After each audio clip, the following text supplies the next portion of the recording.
Em meados do século VI, uma poderosa força ressurgia no mundo mediterrâneo. O Império Bizantino, comandado pelo ambicioso e enérgico Justiniano I, iniciava um vasto projeto de reconquista dos territórios outrora dominados por Roma.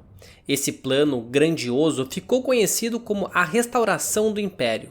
Mas restaurar o Império não era uma tarefa fácil. O Ocidente estava agora sob o domínio de reinos bárbaros que haviam se assentado sobre as ruínas de Roma. Os vândalos no norte da África, os visigodos na Espanha, os francos na Gália e os ostrogodos na Península Itálica. Após a bem-sucedida campanha vândala na África, Justiniano voltou seus olhos para a Itália.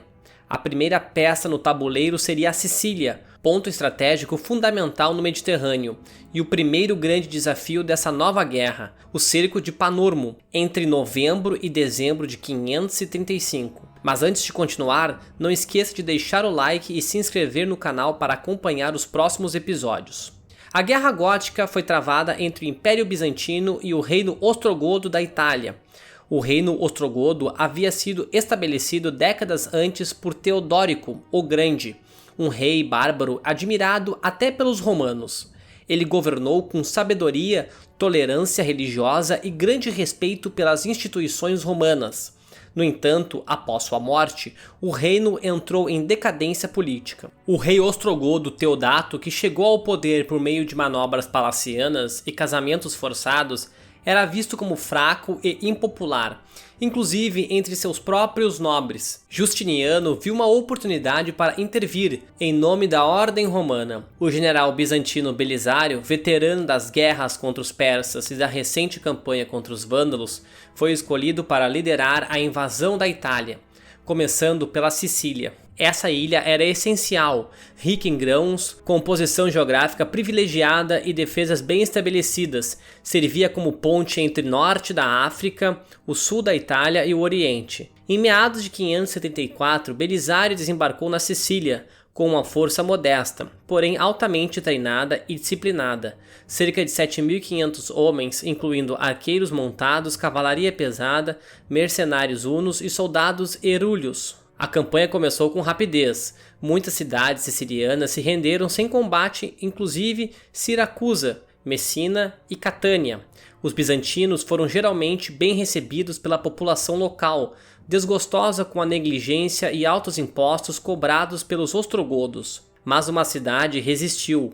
Panormo, atual Palermo, capital e centro administrativo dos ostrogodos na ilha. Panormo era uma cidade portuária extremamente bem fortificada. Seu nome grego, que significava Porto Seguro, refletia a proteção natural e as estruturas defensivas que tornavam um verdadeiro bastião. Rodeada por muralhas espessas e protegida por torres altas, a cidade estava posicionada entre colinas e o mar. O comandante ostrogodo local, cujo nome não sobreviveu nas fontes, preparou a cidade para um cerco. As muralhas foram reforçadas e os suprimentos estocados. Os ostrogodos esperavam resistir até que reforços do continente pudessem ser enviados. Belisário, contudo, não tinha intenção de prolongar o cerco indefinidamente. Com um exército pequeno e vulnerável a contra-ataques ostrogodos, ele sabia que precisava agir rapidamente. Ao chegar, Belisário iniciou um bloqueio por terra. Parte da frota bizantina foi usada para cortar o suprimento marítimo da cidade, enquanto tropas terrestres se posicionaram ao redor dos muros. Rapidamente, o general identificou uma fraqueza: a seção noroeste da muralha, próxima ao porto, era mais baixa e mal defendida, talvez por excesso de confiança na proteção natural do terreno. Belisário mandou construir torres de cerco, móveis e lançou uma campanha de bombardeio contínuo com catapultas. As torres foram montadas nos navios, transformando-os em plataformas flutuantes de ataque. Isso pegou os defensores de surpresa, pois esperavam uma abordagem apenas terrestre. Os arqueiros bizantinos, renomados por sua habilidade e precisão, mantinham os defensores ostrogodos sob constante pressão, dificultando qualquer tentativa de reparo ou contra-ataque. Com os mantimentos começando a ficar escasso e o moral em queda, os ostrogodos perceberam que estavam cercados de forma eficaz. Nenhuma ajuda chegava do continente. Teodato hesitava em enviar reforços por medo de revoltas internas e traições. Após semanas de cerco e com as muralhas ameaçadas de colapso, os ostrogodos abriram negociações. Belisário, sempre astuto, ofereceu termos honrosos de rendição. Ele garantiu que os cidadãos não seriam saqueados, que os soldados poderiam deixar a cidade com vida e que a ordem seria mantida. A cidade caiu no final de dezembro de 535. O cerco terminava sem massacres, sem destruição total e com um importante triunfo político.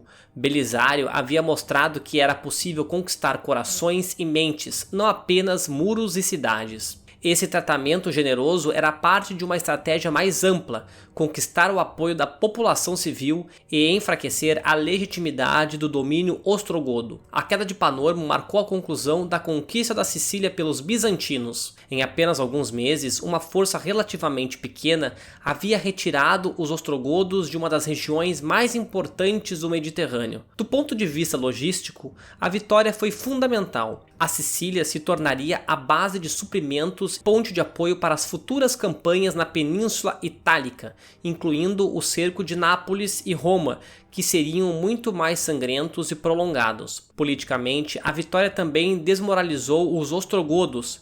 Teodato, já desacreditado, veria sua autoridade ruir rapidamente. Pouco tempo depois, ele seria deposto e morto, sendo substituído por Vitígies, um general mais combativo, que reorganizaria a resistência gótica e levaria a guerra a um novo patamar e brutalidade. Esse cerco pode parecer pequeno comparado a grandes batalhas que viriam depois, mas ele teve um impacto decisivo.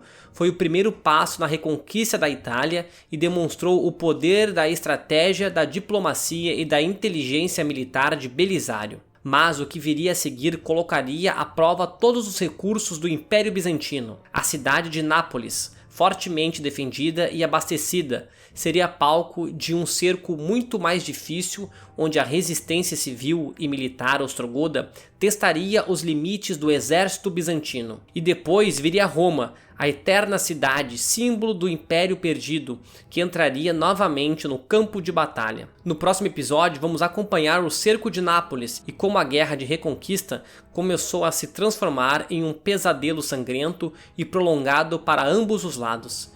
Se você gostou do vídeo, deixe um like e se inscreva no canal. Grande abraço a todos!